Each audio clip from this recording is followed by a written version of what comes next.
Hello साथियों, कैसे हैं आप लोग। स्टडी विद दुर्गेश चैनल पर आप सभी का स्वागत है। दोस्तों, आज हम जो है सामाजिक और धार्मिक पुनर्जागरण इसके बारे में कुछ जानकारी हासिल करेंगे, जो कि बहुत ही महत्वपूर्ण है सभी परीक्षाओं के लिए। तो चलिए शुरू करते हैं। सामाजिक और धार्मिक पुनर्जागरण। जो पाश्चात्य संस्कृति भारत में जो अपना प्रभाव जमा रही थी, उसकी प्रतिक्रिया स्वरूप भारतीय संस्कृति को पाश्चात्य संस्कृति से बचाने के लिए एक आंदोलन का उद्भव हुआ, जिसे हम सामाजिक और धार्मिक पुनर्जागरण के नाम से जानते हैं। अगर बाहरी प्रभाव से खुद को बचाना है तो पहले हमें अपने आप का विकास करना होगा। जब हम ही खतरे में हैं तो बाहरी तत्व तो हम पर अपना प्रभाव जमाएंगे ही। 19वीं शताब्दी का जो भारत समाज था, यानी भारत का समाज था, और धर्म या वह अंधविश्वास की जकड़ में था। जब आज हम 21वीं सदी में जी रहे हैं, शिक्षा का इतना प्रभाव है, फिर भी हमारे समाज में इतना अंधविश्वास है, तो 19वीं शताब्दी में तो घोर अंधविश्वास रहा होगा तथा अपने चरम पर था।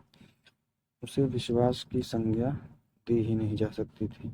कई तरह के अंधविश्वास थे, कुछ समाज में थे, कुछ धर्म में थे। जैसे किसी औरत का पति यदि मर जाता था तो उसकी चिता पर उसकी पत्नी को भी बैठा दिया जाता था, तथा तमाम तरह के अंधविश्वास में लोग जी रहे थे।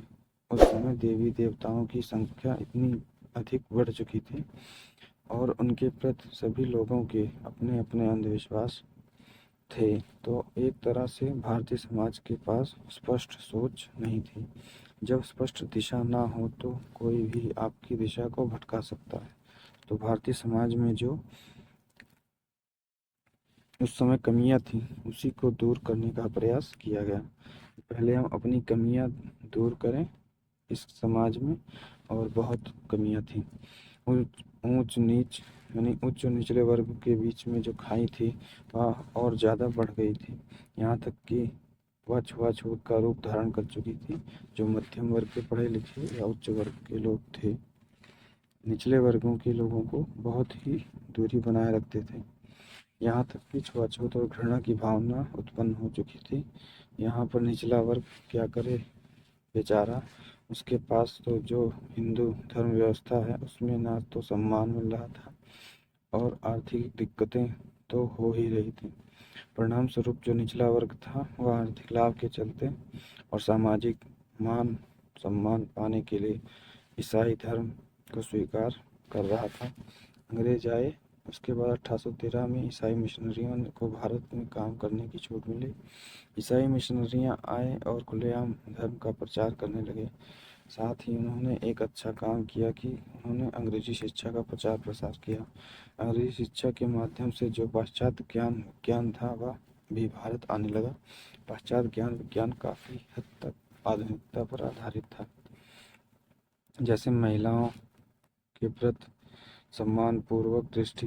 वैसे तो महिलाओं की सब प्रति समानता तो पूरे विश्व में कहीं नहीं है, लेकिन फिर भी जो पाश्चात्य ज्ञान विज्ञान है उसमें काफ़ी हद तक पहले ही अपने पूर्वधारों को काफ़ी हद तक कम कर दिया था। शिक्षा के माध्यम से शिक्षा समाज में, यानी पाश्चात्य समाज में महिलाओं के प्रति आदर तथा समानता थी, एवं उच्च और निम्न वर्ग का भेद भी दुनिया में बना ही रहता है। हाँ, भेद के कई आधार हो सकते हैं। जैसे भारत में जातिगत आधार पर भेदभाव था, वह भारत में चरम पर था, जबकि पश्चिमी समाज समानता पर आधारित होता है। आर्थिक आधार पर भेद हो सकते हैं, वो जाहिर सी बात है, लेकिन जातिगत आधार पर भेदभाव पाश्चात्य समाज में नहीं था। तो अंग्रेजी शिक्षा के माध्यम से जो पाश्चात्य ज्ञान और विज्ञान भारत में आया, भारत में व्यक्ति उससे जो है रूबरू हुए। इससे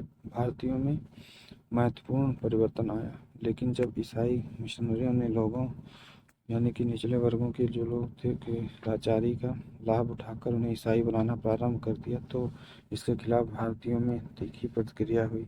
भारत पर अंग्रेजों ने बहुत आसानी से जीत हासिल की थी।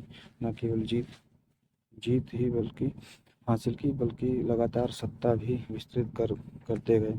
वास्तव में किसी देश के पराजय का कारण केवल राजा ही नहीं होता, समाज होता है, समाज की सोच होती है। जब समाज की सोच अंधविश्वास और पिछड़े प्रकार की होती है तो ऐसे समाज पर कब्जा कर लेना बहुत ही आसान हो जाता है। राजा बेचारा क्या कर लेगा? तो भारत पर अंग्रेजों की विजय ने भारतीय समाज की कमजोरियों और पिछड़ेपन को स्पष्ट कर दिया था, और प्रबुद्ध भारतीय थे वह सोचने पर मजबूर हो गए कि ऐसे कौन से कारण हैं जिसने भारत को अंग्रेजों का उपनिवेश बना दिया। और इन्होंने पाया कि वास्तव में हमारे जो समाज और धर्म की कमजोरियां हैं, उसी के कारण भारत गुलाम बना। इस निष्कर्ष पर वह पहुंचे कि हम अपनी कमजोरियों के चलते गुलाम बने प्रबुद्ध भारतीय। पर इस समय प्रबुद्ध भारतीय अंग्रेजी पढ़े लिखे लोग होते थे। राजा राम मोहन राय स्वयं एक अंग्रेजी पढ़े लिखे लोगों में से एक थे। तो यह प्रबुद्ध भारतीय अंग्रेजी भी जानते थे। तो शुरू में जिन लोगों ने नेतृत्व संभाला धार्मिक और सामाजिक पुनर्जागरण का, अधिकतर लोग ये थे जो पाश्चात्य संस्कृति में विश्वास करते थे, यानी कि पाश्चात्य ज्ञान और विज्ञान के वह विरोधी नहीं थे। शुरू में ऐसे लोग आगे आए। इन लोगों का मानना था, उदाहरण के लिए राजा राम मोहन राय, ऐसे लोगों का मानना था कि निसंदेह भारतीय धर्म, भारतीय संस्कृति जो प्राचीन भारत की वैदिक सभ्यता के जमाने का निसंदेह महान है, लेकिन वह मानते थे कि वास्तव में भारतीय समाज में जो कमजोरियां व्याप्त हैं, उनको व्याप्त ज्ञान विज्ञान से नहीं बल्कि पाश्चात्य ज्ञान विज्ञान से ही दूर किया जा सकता है। यानी ये जो पाश्चात्य अंग्रेजी शिक्षा थी और पाश्चात्य ज्ञान विज्ञान था, उसको भारत में लाने और भारतीय धर्म और पाश्चात्य धर्म, भारतीय संस्कृति और पाश्चात्य संस्कृति को मिलाकर कुछ ऐसी नई नीति बनाना चाहते थे जिसके आधार पर भारतीय समाज को आगे बढ़ाया जाए। क्योंकि अकेले जो भारतीय समाज और संस्कृति थी वो कहीं ना कहीं भ्रष्ट हो चुकी थी। उसके दीर्घकालिक कारण थे। एक तो मूल रूप से वैदिक समाज रह नहीं गया था। उसके बाद बाहर से तमाम आक्रमण हुए, अरबों का आक्रमण हुआ। इसके बाद दिल्ली सल्तनत की स्थापना हुई, फिर उसके बाद मुगल साम्राज्य की स्थापना हुई। इसके कारण जो हिंदू समाज था उसमें कहीं ना कहीं उथल पुथल मची हुई थी। उसके चलते हिंदू समाज अपनी मूल विचारधारा, मूल चिंतन, मूल पहचान को कहीं न कहीं से भूल चुका था और इसलिए पथभ्रष्ट हो चुका था। तो राजा राम मोहन राय का मानना था पाश्चात्य ज्ञान विज्ञान के सहारे ही भारतीय समाज को अपने रास्ते पर लाया जा सकता है। 18वीं और 19वीं शताब्दी में हिंदू धर्म और समाज शक्तिहीन और अंधविश्वासों से जकड़ा हुआ था। समाज के उच्च और निचले वर्गों के बीच छुआछूत की खाई बढ़ गई थी। हिंदू समाज का निचला तबका सम्मान और आर्थिक सुविधाओं के लिए ईसाई धर्म को स्वीकार कर रहा था। अतः हिंदू धर्म और समाज की रक्षा के लिए सुधार की आवश्यकता थी। भारतीय समाज और धर्म की कमजोरियों को दूर करने के लिए 19वीं शताब्दी के पूर्वार्ध से जो प्रयत्न शुरू हुए, इसकी दो स्पष्ट धाराएं थीं। पहली धारा के प्रबुद्ध भारतीय पाश्चात्य ज्ञान और विज्ञान से प्रभावित थे और मानते थे कि पाश्चात्य ज्ञान विज्ञान न केवल पश्चिमी देशों बल्कि भारत समेत पूरे मानव जाति के लिए उपयोगी है। इनका मानना था कि भारतीय प्राच्य ज्ञान, दर्शन और संस्कृति कितनी भी महान क्यों ना हो, लेकिन भारतीय समाज में विद्यमान कमजोरियों को पाश्चात्य ज्ञान विज्ञान के सहारे ही दूर किया जा सकता है। इस धारणा के भारतीयों को का नेतृत्व राजा राम मोहन राय कर रहे थे। राम मोहन राय में भारतीय यानी भारत में अंग्रेजी शिक्षा के प्रबल समर्थक थे, जबकि दूसरी धारा प्रतिक्रियावादी थी। उस धारा का उदय वास्तव में पाश्चात्य संस्कृति के विरोध स्वरूप हुआ था।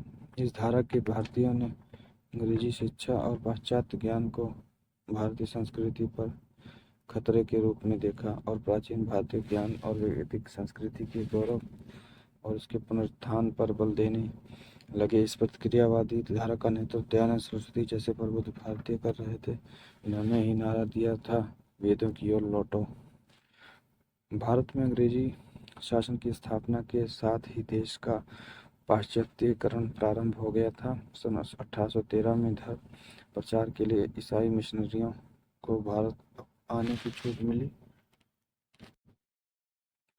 इन मिशनरियों ने ही सबसे पहले भारत में अंग्रेजी शिक्षा का प्रसार किया। अंग्रेजी शिक्षा के सहारे ही पाश्चात्य ज्ञान विज्ञान भारतीयों तक पहुंचने लगा, जिसमें जो है भारतीयों के दृष्टिकोण में महत्वपूर्ण परिवर्तन हुए। लेकिन जब ईसाई मिशनरियों ने भारतीयों को ईसाई बनाना प्रारंभ किया तो इसके खिलाफ भारतीयों में तीखी प्रतिक्रिया हुई। दयानंद सरस्वती का मानना था कि हमारी प्राचीन वैदिक संस्कृति और वैदिक ज्ञान का पुनरुत्थान करके ही भारतीयों को आत्मगौरव और सम्मान की रक्षा की जा सकती है, न कि पश्चिमी ज्ञान विज्ञान से। तो दोस्तों, यह रहा हमारा वीडियो कैसा लगा ज़रूर बताएं। वीडियो को लाइक करें, कमेंट करें, शेयर करें। जय हिंद, जय भारत, धन्यवाद।